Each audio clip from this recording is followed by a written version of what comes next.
Recordings rolling. It is Thursday, April 9.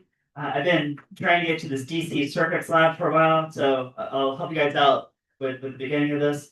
Of course, we still haven't finished this page either. So I think I might take between today and tomorrow, just kind of pace out both this lab and also this page. So all the lab materials you have on your desk, you should have a 9-volt battery, you should have some flashlights, you should have a multimeter. I want to bring all that out also tomorrow.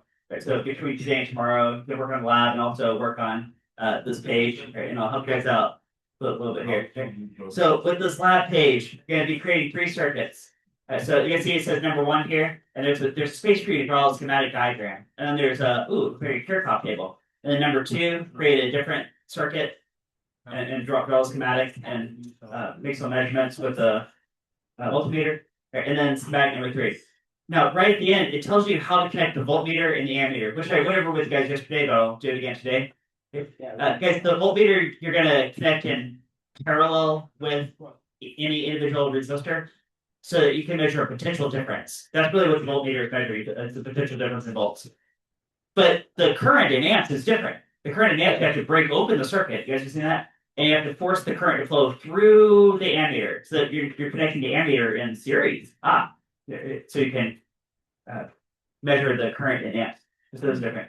And so we'll be doing 3 circuits, draw a schematic diagram, use the multimeter, which is the voltmeter and ammeter to measure voltage and current, right, complete those tables. Right, so think of it as here. And there's more proper way to do this with breadboards. I might show this in the future, but we got so much time. So let's focus on the materials we got in front of us right now. Right, you guys got this going on. You guys got these. Right, guys, I'm going to do just do a real simple circuit with you guys, which is, I think the last one you guys saw yesterday, which is 3 in series. You guys remember 3 in series? Okay. Guys, how do you draw a schematic diagram? Actually, I'm doing it right now. For a 3 in series. Let's say your battery is right here. Here's my positive and negative terminal. So there's the battery. That's right there. And here's my bulbs. Can I go jaggedy symbol, jaggedy symbol, jaggedy symbol? Guys, is that 3 in series? Yeah. Yeah, and you know they're all in series because they're one after another. There's only one road for the current to travel on. If this was cars traveling around the city block, they'd have to go through every single traffic light. Right? It's not like the road branches off anywhere. That would create a parallel situation. Okay, so that's 3 in series. I'm going to call it, I have to name these. So I'll call them resistor A, resistor B, resistor C. Right? Yesterday, I did this with you guys. I think we got like a couple of ohms for any one of these. But let's just do this from scratch again. And so what can I know right away? Well, I know my battery is probably 9 volts, but we got a measurement device, so we can test that for sure. Right, so guys, how are we gonna do this? Right, you guys got your multimeter, right? You guys got multimeter? Oh, by the way, I have a whole box of multimeters here. I try to get you guys the ones that work really well. If it has this orange casing on it, it probably works. Okay? Right, although they're all slightly different design, right, but you're probably pretty close to this. Okay. Is your black lead plugged in COM? You guys see your black lead in COM? Okay. Yeah, take this red leaf, pull it out, and plug it in. Not the side that says 10 amps or whatever, but the side that says volts, ohms, temperature even. Pop it in there. You guys get that? So the black is in COM and the red is in volts and whatever else. Okay. Then take the toggle switch and turn it to, on this multimeter in the top left side, I'm getting volts DC. See, it's so many volts and there's like a flat line across. The flat line, in contrast to the squiggle line, the flat line refers to direct current, which comes from a battery. Okay, you got that? Now, it doesn't matter exactly which one of these is. Oh, it's just going to move the decimal place around. You can get different levels of precision. You might figure out afterwards. Now, I know the battery is about how many volts is this again? How many volts is the battery? 9 volts, this square looking battery. So with that in mind, maybe I can put the decimal there. I think that can make sense, right? Right. Either there or there. Pick one of these. Pick one of these. You guys see the decimal? Right. Either one of those, okay. Okay. Yeah, let's test the battery. I think we can test it out directly. So put the red on the small head for the positive. Red goes to positive and black goes to negative. Okay. And I'm getting a reading on my battery. Well, you said it should be 9 volts. It pretty well is. It's 8.9. That's plenty close enough, right? So I got 8.9 volts right here. So that's my voltage source. I'm going to go down to voltage source and go to volts. You guys see the column right here says potential difference in volts? Guys, what number am I going to write right here? 8.9. Because I just measured 8.9 volts. Okay. Guys, throughout this lab today, make as many measurements as you can with the multimeter, and you have to do some calculations. So I'll remind you guys about Ohm's law and Joule's law here in a minute. Let's get as many calculations as we can, or measurements in it, as many measurements as we can. Okay, it's for a science class and the whole thing. Okay. All right, so that's all I know so far. Okay, now I know I want to create this. Guys, can I wire these bulbs up like this, one after another? That could be in series. Now let's connect them on here onto these leads, and oh, it lights up. Okay, you guys see it lights up like that? You guys are trying that too? Okay.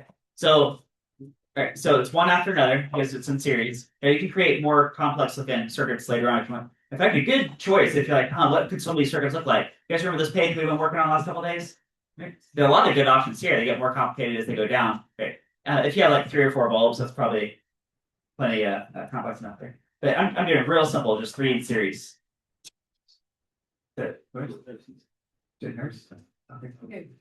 Right. Guys, see 3 in a row like that? 1, 2, 3. Right. All right. So let's see what let's do here. Right. How about this? What if I want to get the voltage drop across each one of these? Okay. Hey guys, does the voltage drop a little bit, a little bit, a little bit? What should the 3 voltage drops add up to though? Yeah, 9 volts or 8.9 volts, something like that. Let's see if they do. Let's see how close. Okay, so I'm gonna take let's see, red lead, put it on the positive. What's that? I'll be over there after this demo and I'll take a look. I'll help you out. Okay. Right, make sure to light up. Okay. Then take the black lead, connect it here, and it should tell me the voltage drop across that one bulb. What? It's saying 2.52. Do you have 2.52? Yeah. Okay. I only got so much space, so I'll just write 2.5. So it's 2.5 volts there. How about the next bulb? Let's see what or maybe I'll go to the end here. Connect this here, connect this here. I'm looking at 2.3 volts. No, it's more. It's 2. Oh, it's going up. Let's let it level up. 3.2. It looks like it's leveling out at 3.2. Okay. So I'm going to call this one 3.2. Ideally, they should have been the same or pretty close. But maybe these resistances are not exactly identical. Okay. Hey guys, I'll do a calculation for this last one just to make sure the numbers work out nice. Okay. Remember, you guys told me they should ideally add up to 8.9. Okay. Let's say that's true. It's okay to do some calculations on these. Let's do 8.9 minus 3.2 minus 2.5.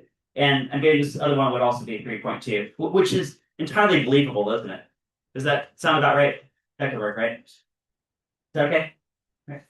All right, so I know the voltage supplied by the battery, and I know the voltage drop across each individual resistor, and with Kirchhoff's loop rule, it all equates. Okay.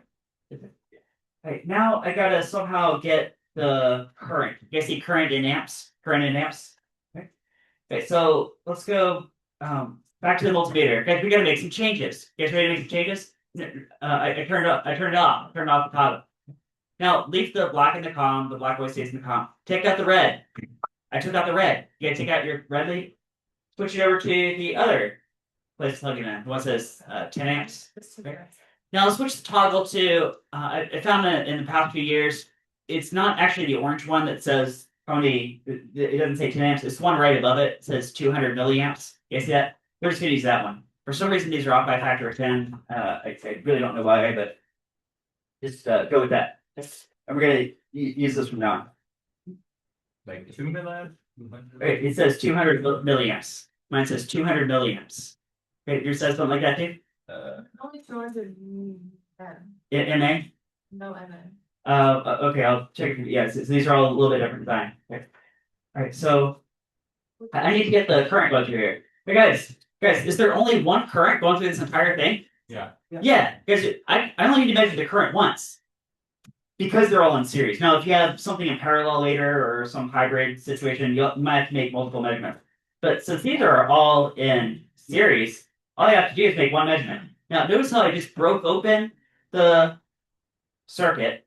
I'm going to attach one lead here. Notice I'm not getting any readings yet. Okay. Attach the other lead here. And see how the current is forced to flow through the multimeter? The multimeter, sorry, my finger's in the way. That's why it's kind of hard to see. So I got all these animation diagrams drawn up for you guys. But do you guys see how if you can, the current is forced to flow through the multimeter. The multimeter is actually part of the circuit. You see that? Oh, whoops! I got my leads backwards. That's why I'm getting a negative number here, just to make sure I don't get a positive if I switch it. All right, well, I will definitely get positive if I switch it back properly. I want to make sure the magnitude's the same. That's what I'm trying to say. Pretty much, yeah. I'm getting 1.6 amps. Whoops, where'd it go? You guys get 1.6 amps? You see that? Okay. So that's uh, everywhere in this particular circuit because they're all in series. So I can just put 1.6 amps all the way down. Okay. Right, you guys get that? Okay, now, do you guys remember some laws in physics? Ohm's law and Joule's law. We'll fill out the rest of this table just with calculations. So Ohm's law. Does anybody happen to remember one form of Ohm's law? Probably. Yeah, we got current equals voltage over resistance. I usually use that one. Or you could switch around. A lot of textbooks or teachers will write this way, V equals IR. Okay. Or you could switch around one more way, which is actually going to be helpful for what we're about to do. Is what is R equal to in this case? Did you do algebra? V over I? V over I. Right? Okay, so these are all the same thing. It's just a little algebra rearrangement. Okay. But I have V and I have I for every single resistor. Hey, I can calculate the resistance of every one of these bulbs. Again, ideally they're probably pretty similar to each other, but we're going to find out. So this bulb, I got 2.5 volt potential difference. And there's 1.6 amps going through it. That will tell me the value of that first light bulb resistance. 2.5 or 1.6, which is 1.56 amps. I'll just round it to that, 1.56. So 1.56, or sorry, not amps. I'm being silly. Guys, not amps. What is it? Ohms. There you go. You guys, we're talking about a resistance. 1.56 ohms. Okay. Actually, the next next one. We got resistance. So that was resistor A. Resistor B, I have 3.2 volt potential difference, and it's still 1.6 amps. So let's see what is this. 3, 2. That looks like 2 exactly. Ohms. 2 ohms. 2 ohms. Okay. And you know what? Resistor B and resistor C have identical values. So I'll call each of these 2 ohms exactly. Okay, 2 ohms and 2 ohms. Is that okay? Right, guys good? Okay, now, since they're all in series, what would the total equivalent resistance be? 5.5 zeros. Yeah, I can very simply add them up, right? Very simply add them up. Now, later on, if you do a parallel type setup, then the math works out a little bit differently. You have to look at your notes from the last few days. But yeah, you're right. It would be 5.56 ohms. Okay? So this battery feels like, when it's pushing against these 3 light bulbs, it feels like it's pushing against 5.56 ohms of total resistance. Sure. Okay. All right, so we got to hit this last column. Last column. Okay. So this last column has something to do with power in watts, which makes me think of Joule's law. Joule's law. And I gave you guys different perspectives on Joule's law. What was one perspective? Power equals what? And region voltage. Yeah, current times voltage, IV. Okay. Actually, it's probably the most straightforward way. Here's some other things you could do. You could go I squared times R. You could also go V squared over R. In fact, if you want to check me as we're going along and check those different perspectives, I guarantee they're going to come out to the same power in watts. Okay. Let's pick one of those. So I got, for the first one, for bulb A, I got 1.6 amps of current. So I is current as measured in amps. Okay. Multiplied by 2.5 volt potential difference. Let's see. 1.6 by 2.5. I'm looking at 4. For what? Watts. Aha, 4 watts. 4 what? 4 watts. 4 watts. This next one, power going through resistor B. I have also 1.6 amps. But this one I was getting a 3.2 volt potential difference, so let's try that. 1.6 times 3.2. I'm looking at 5.12 against watts. So I'll put 5.12 here. Resistor C looks identical numbers, so I'll just copy paste that 5.12 watts. Okay. You guys good so far? This far? Okay. Okay, this very last cell, I'm going to do 2 different perspectives, and I guarantee you we'll get the same number from both perspectives we're about to do. Right. One perspective is I could do Joule's law with the point of the battery. Guys, could I do P battery? So the power supplied by the battery. Okay. And do let's see, 1.6 amps, of course. And it was an 8.9 volt battery. You guys remember that? 8.9 volt battery. Okay. Let's see, what is the power supplied by the battery? Let's see, 8.9. I'm looking at 14.24 watts. So over for the battery, I'll put 14.2 something. All right, a little square right there. Okay. Okay. Now, the other perspective is supply has to match demand. Like these three amigos here are all drawing electricity out of this battery. And however much electricity they draw has to be exactly what was supplied by the battery. Is that true? Okay. So here's the other perspective. What if I add up all the power demanded by each of the three resistors? Can I do 4 plus 5.12 plus 5.12? Is that true? Right, this thing? Okay. And when I hit enter, guess what number has to show up on my screen? 14.24. It's the same thing. It's the same thing. So supply matches demand. Get that? That? All right. Do you guys think you can? Okay, you have all the tools you need. You guys have many candidate circuits you can create. We just created this one right here. It was number 3 from this page we've been working on for a couple days. Okay? But there are lots of other circuit opportunities. You guys see those? Okay. Can you guys come up with just 2 more?